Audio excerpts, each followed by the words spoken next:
முதல்ல நான் சில செய்திகள் சொல்லிடுறேன். விடுதலை சிறுத்தைகள் கட்சியின் சார்பில் வருகிற அக்டோபர் 2 காந்தியடிகள் பிறந்த நாளில் தேசிய மதுவிலக்கு கொள்கையை வலியுறுத்தி மது மற்றும் போதைப்பொருள் ஒழிப்பு மகளிர் மாநாடு ஒன்றை நடத்துகிறோம். கள்ளக்குறிச்சி அருகே இந்த மாநாடு நடைபெற உள்ளது. தமிழகத்தில் மட்டுமின்றி அகில இந்திய அளவில் அரசே மதுபானங்களை விற்பனை செய்யக்கூடிய அவலம் உள்ளது. எனவே அரசு மதுபான கடைகளை படிப்படியாக மூட வேண்டும். அகில இந்திய அளவில் மது மற்றும் போதைப்பொருள் புழக்கங்களை முழுமையாக அழித்தொழிக்க வேண்டும். இந்த கோரிக்கையை வலியுறுத்தி நடைபெறவுள்ள மாநாட்டை, மகளிர் மாநாட்டை வெற்றிகரமாக நடத்துவதற்கு தமிழகம் தழுவிய அளவில் 8 நாள் சுற்றுப்பயணம் மேற்கொள்ள இருக்கிறேன். மது ஒழிப்பு மற்றும் போதைப்பொருள் ஒழிப்பு ஆகியவற்றில் உடன்பாடுள்ள ஜனநாயக சக்திகள் இந்த கலந்தாய்வு கூட்டங்களிலும் மாநாட்டிலும் பங்கேற்க இருக்கிறார்கள். அரசு பள்ளிகளில் சனாதன சக்திகளின் ஊடுருவல் இப்போது அதிகரித்திருக்கிறது. தன்னம்பிக்கை ஊட்டுகிற பேச்சாளர்கள் என்கிற பெயரில் பலர் அரசு கல்வி நிறுவனங்களில் ஊடுருவி தமது கருத்துக்களை திணித்து வருகிறார்கள். சென்னை அசோக் நகர் மற்றும் சைதாப்பேட்டை அரசு பள்ளிகளில், அதேபோல மாணவர்களிடையே அறிவியலுக்கு புறம்பான கருத்துக்களை வாழ்க்கை கல்வி என்கிற பெயரில், ஆன்மீகம் என்கிற பெயரில் பேசிய நபர் தற்போது கைது செய்யப்பட்டிருக்கிறார். இதுபோல மதம் சார்ந்த கருத்துக்களை அல்லது அறிவியலுக்கு முரணான கருத்துக்களை பரப்பும் அமைப்புகளை அடையாளம் கண்டு அவர்கள் மீது உரிய நடவடிக்கைகளை எடுக்க வேண்டும் என்று விடுதலை சிறுத்தைகள் கட்சி வலியுறுத்துகிறது.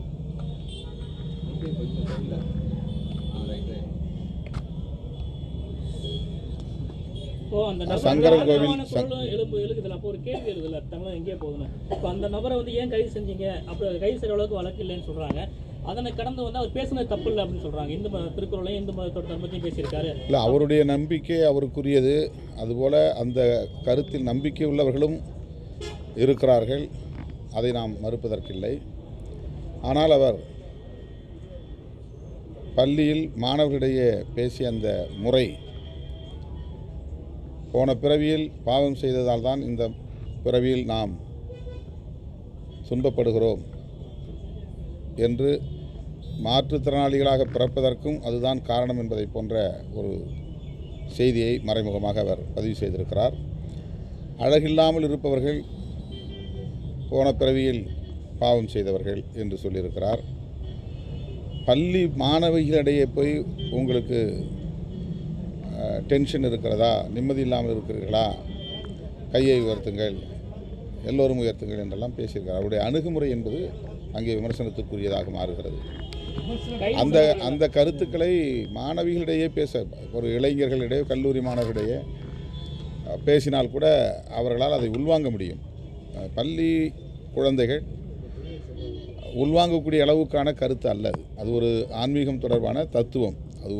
அதன் மீது நமக்கு விமர்சனம் இருப்பது என்பது வேறு. ஆனால் அது ஒரு தத்துவம். அதை 6ஆம் வகுப்பு 7ஆம் வகுப்பு மாணவர்களிடையே போய் திணிப்பது என்பது அவர்களின் உள்நோக்கம் என்ன என்பதை வெளிப்படுத்துகிறது.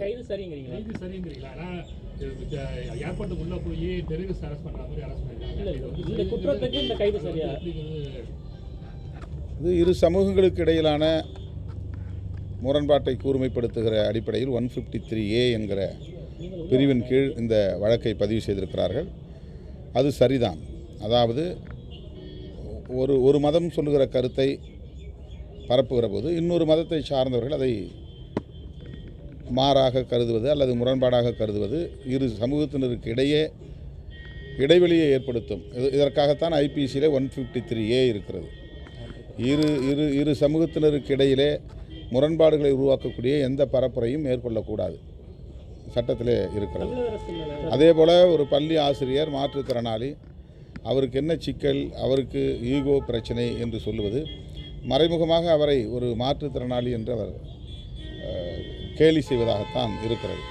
எனவே அவர் மீதான சட்டப்பூர்வ நடவடிக்கை என்பது அவசியமானது, கைது சரியானது. தமிழக அரசு மேலே ஒரு கேள்வி வருது. முத்தமிழ் முருகன் மாநாடு இருக்கட்டும், அதுக்கப்புறம் பள்ளிகளில் விநாயகர் சுற்றறிக்கை அனுப்பியது. இப்போ இது 3வது விவகாரம். அப்போ தமிழக அரசு எங்கே போகுது? எங்களுக்கு தெரியாத ஒழுங்க முடியாதுல்ல. இப்போ சென்னை சம்பவத்திலே வந்து எங்களுக்கு தெரியாமல் நடத்திட்டாங்கன்னு சொல்கிறாங்க. முத்தமிழ் முருகன் மாநாட்டிலையுமே இப்போ தோழர் அறிக்கை விட்டதுக்கப்புறம் தான் அந்த பிரச்சனை வெளில வந்துச்சு. இப்போ அடுத்ததாக விநாயகர் சதுர்த்திக்கு வந்து சுற்றறிக்கை பள்ளிகளுக்கு கொடுத்துருந்தாங்க. தொடர்ந்து வந்து சனாதனத்தை நோக்கி தமிழக அரசு போகிறாங்கிற கேள்வியும் எழுப்புறாங்க. விநாயகர் சதுர்த்தி, சரஸ்வதி பூஜை, இது போன்ற மதம் சார்ந்த நிகழ்வுகள் அரசு நிறுவனங்களில், பள்ளிகளில், கல்லூரிகளில் ஆங்காங்கே அவ்வப்போது காலமாக நடைபெற்று கொண்டு தான் இருக்கிறது. இல்லை, விநாயகர் சதுர்த்திக்கு வரைக்கும் கொடுத்ததில்லை. முதல் முறையாக தமிழக அரசு காலங்காலமாக நடந்து கொண்டு இருக்கிறது. இப்போது அது கூர்மைப்பட்டு இருக்கிறது.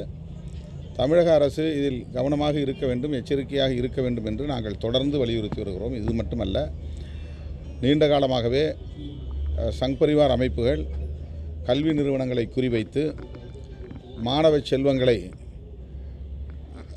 அரசியல்படுத்துகிற முயற்சியில் ஈடுபட்டு வருகிறார்கள். அது நாட்டுக்கு நல்லதல்ல என்பதை சுட்டிக்காட்டியிருக்கிறோம். இப்போதும் சுட்டிக்காட்டுகிறோம். இது பெரியார், அண்ணா, கலைஞர் வழியில் இயங்குகிற அரசு என்கிற ஒரு பிரகடனத்தை தொடர்ந்து சொல்லிக் கொண்டிருக்கிற நிலையில் இதுபோன்ற நடவடிக்கைகளுக்கு துளியளவும் இடம் கொடுக்கக்கூடாது. அவ்வாறு இருந்தால் அதை சரி செய்து கொள்ள வேண்டும் என்று விடுதலை சிறுத்தைகள் சுட்டிக்காட்ட விரும்புகிறார். அரசியல் காலம் வந்து விசிக நோக்கி திரும்ப பார்க்கலாமா? இப்போ எடப்பாடி தரப்புல, அதிமுக தரப்புல அவங்க நோக்கி பேசிட்டு இருக்காங்க. அதாவது அடுத்த இலக்கா வச்சிருக்காங்க. அதே மாதிரி விஜய் அரசியலுக்கு வந்தாலும் திருமாவளவனை மையப்படுத்தி அழைக்கலாம்ங்கிற பேச்சு அறிவுறதா சொல்றாங்க. அப்போ 2026 காலம் வந்து விசிகாவை மையப்படுத்தி இருக்கா? நீங்கள் திமுக கூட்டணியில் தொடருவீங்களா, இல்லை அது மாற்று யோசனை இருக்கா? தேர்தலுக்கு இன்னும் 1.5 ஆண்டுகளுக்கு மேலே இருக்கிறது. இது ரொம்ப ஒரு ப்ரீமெச்சூர் கொஷின். நிறைய கால அவகாசம் இருக்கிறது. விடுதலை சிறுத்தைகளை பொறுத்தவரையில் திமுக தலைமையிலான கூட்டணியில் இணக்கமாக இருக்கிறோம். விடுதலை சிறுத்தைகளுக்கும் திமுக தலைமையிலான கூட்டணிக்கும் இடையில் எந்த முரணும் இல்லை. ஆகவே இந்த யூகமான கேள்விக்கு இப்போதைக்கு யூகமாக பதில் சொல்ல இயலாது. நடிகர் விஜய் மாநாடு வந்து அறிவிச்சிருந்தாரு. காவல்துறை அனுமதி கொடுக்கல, மாநாடு தள்ளி போகும்னு நினைக்கிறாங்க. இன்னைக்கு வந்து 11 மணிக்கு முக்கியமான முடிவு அறிவிக்கிறேன் விஜய் சொல்லியிருக்காரு. இது நம்ம எப்படி பார்க்குறோம்? திமுக அரசு விஜயை பார்த்து அஞ்சுகிறதா? இல்லை, அது வழக்கமான கொஷின்ஸ் தான். அது அந்த யார் மாநாடு நடத்தினாலும் அவங்க இது மாதிரி 20க்கும் 30க்கும் மேற்பட்ட கேள்வியை எழுப்பி பதில் கேட்பது, விளக்கம் கேட்பது வாடிக்கையானது தான்.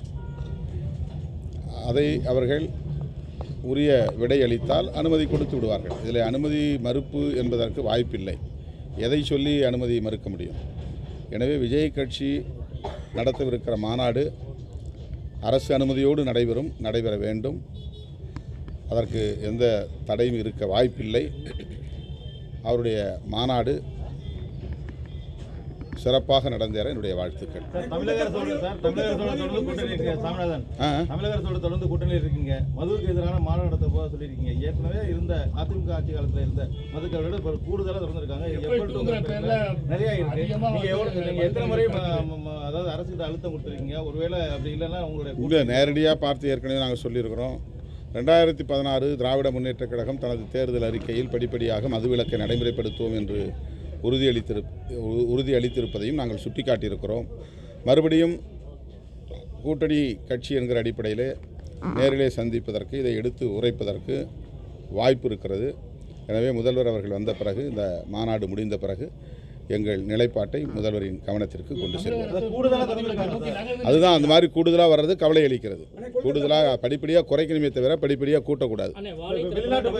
தாக்கத்தை கொடுத்துருக்கு, தமிழ் திரையுள்ள பெரிய தாக்கத்தை கொடுத்துருக்குன்னு சொல்லலாம். ஆனால் இது ஒரு சமூக படமாக பார்க்க வேண்டிய சூழலுக்கு தள்ளப்பட்டிருக்காங்க மக்கள். இப்போ சிலர் வந்து இது சமூக படமாக பாருங்க, வெற்றிமாறனோ மாரி செல்வராஜோ ரஞ்சித்தோ வந்து ஒரு ஜாதிக்கான படம் எடுக்கலாம் விமர்சனம் வந்திருக்கு.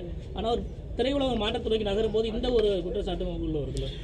வெற்றிமாறன், ரஞ்சித், மாரி செல்வராஜ் போன்றவர்கள் சாதி பெருமை பேசக்கூடிய படங்களை எடுத்ததில்லை. சாதிய கட்டமைப்பை கேள்விக்குள்ளாக்கக்கூடிய, விவாதத்திற்குள்ளாக்கக்கூடிய கருப்பொருளைத்தான் அவர்கள் மையப்படுத்தி படம் எடுத்திருக்கிறார்கள். அதுதான் இப்போது சாதியவாதிகளுக்கு பிரச்சனையாக இருக்கிறதே தவிர அவர்கள் சாதிய வாதத்தை உயர்த்தி பிடிக்கக்கூடியவர்கள் அல்ல. ஒரு புரட்சிகரமான சமூக மாற்றம் இங்கே நிகழ வேண்டும் என்கிற வேட்கை அவர்களிடத்தில் இருக்கிறது. அதனால் அவர்கள் இந்த படங்களின் வாயிலாக தங்களின் உணர்வுகளை வெளிப்படுத்துகிறார்கள். கடந்த காலங்களில் இருந்த அளவுக்கு ஜாதிய பிரச்சனை திருமணத்துக்கு நேரம் குறைஞ்சிருச்சு. 90% குறைஞ்சிருச்சா? இந்த போன்ற படம் எடுக்கிறதுனால தான் மீண்டும் இந்த மாதிரி ஒரு பிரச்சனை வருது அப்படின்னு சொல்றாங்க. இது வந்து 99% இன்னும் அப்படியே தான் இருக்குது. 1% தான் நம்ம பேச தொடங்கியிருக்கிறோம். அதுவும் பேச தான் தொடங்கியிருக்கிறோம். இந்திய அளவில் இந்த டிபேட் வந்து விரிவாக்கம் பெறணும், ஜனநாயகபூர்வமாக இது நடக்கணும். இதெல்லாம் தப்பு. இந்த மாதிரி பாவம் புண்ணியம்ங்கிற பேரில் மேல் சாதி கீழ் சாதி என்கிற இந்த கட்டமைப்பை வந்து நியாயப்படுத்துவது தவறானது. ஏன் இப்போ இன்றைக்கி மகாவிஷ்ணுங்கிறவர் பேசுனதில் ஏன் இந்த எதிர்ப்பு வருதுன்னா, பாவ புண்ணியம் இருக்கிறதுன்னு நம்பினா மேல் சாதி கீழ் சாதி இருக்கிறதையும் நம்பி ஆகணும். ஏன்னா பாவம் செய்தவர்கள் கீழ் சாதியாகவும் புண்ணியம் செய்தவர்கள் மேல் சாதியாகவும் பிறந்திருக்கிறார்கள் என்பது தான் அவங்களுடைய ஐதீகம், அவங்களுடைய நிலைப்பாடு. அதனால தான் இதை நாம் வந்து விமர்சிக்க வேண்டியிருக்கிறது. சமூக ஒடுக்கத்தை தமிழக அரசு ஒடுக்கி இருக்கிறதா நினைக்கிறா? ஜாதி பாகுபாடு தமிழக அரசு ஒடுக்கி இருக்கிறதா நீங்கள் நினைக்கிறீங்களா? ஏனென்றால் வேங்கவேல் விஷயம் 2 வருஷமாச்சு இது வரைக்கும் ஒன்று கண்டுபிடிக்காமல் இருக்கு. கடலூரில் ஒரு மேட்டர் நடந்திருக்கு. தமிழ்நாடு பூரா ஆங்காங்கே நடந்து கொண்டிருக்கிறது. தலித்துகளுக்கு எதிரான வன்கொடுமைகள் என்பது திமுக ஆட்சி காலத்தில் மட்டுமே நடக்கிறது என்று நாம் சொல்ல முடியாது. காலமாக நடந்து கொண்டிருக்கிறது. சில வழக்குகளை விரைந்து முடிக்கிறார்கள், சில வழக்குகளில் தேக்கம் இருக்கிறது. உதாரணத்திற்கு நான் அடிக்கடி சொல்வதைப் போல அமைச்சர் நேரு அவர்களின் தம்பி படுகொலை செய்யப்பட்டு பல ஆண்டுகள் ஆகின்றன. இன்னும் குற்றவாளிகளை கண்டுபிடிக்க முடியவில்லை. இது போன்ற டெக்னிக்கல் டிலே அப்படிங்கிறது சில நேரங்களில் சில வழக்குகள் இருக்கத்தான் செய்யும். அதனால் வந்து திமுக அரசு தான் சாதியை காப்பாற்றுகிறது அல்லது வளர்க்கிறது என்கிற அடிப்படையிலே நாம் இதை பொத்தாம்புதுவிலே ஒரு கட்சியின் மீது அல்லது ஒரு அரசின் மீது மட்டும் குற்றம் சுமத்திவிட முடியாது. எல்லோரும் இதற்கு பொறுப்பு. நாம் ஒவ்வொருவரும் சாதி அடிப்படையில் நிகழக்கூடிய மோதல்களை முரண்பாடுகளை சரி செய்வதற்கு முன்வர வேண்டும் என்பது என்னுடைய வேண்டுகோள். போதும், திருமணத்தின் நேரம்.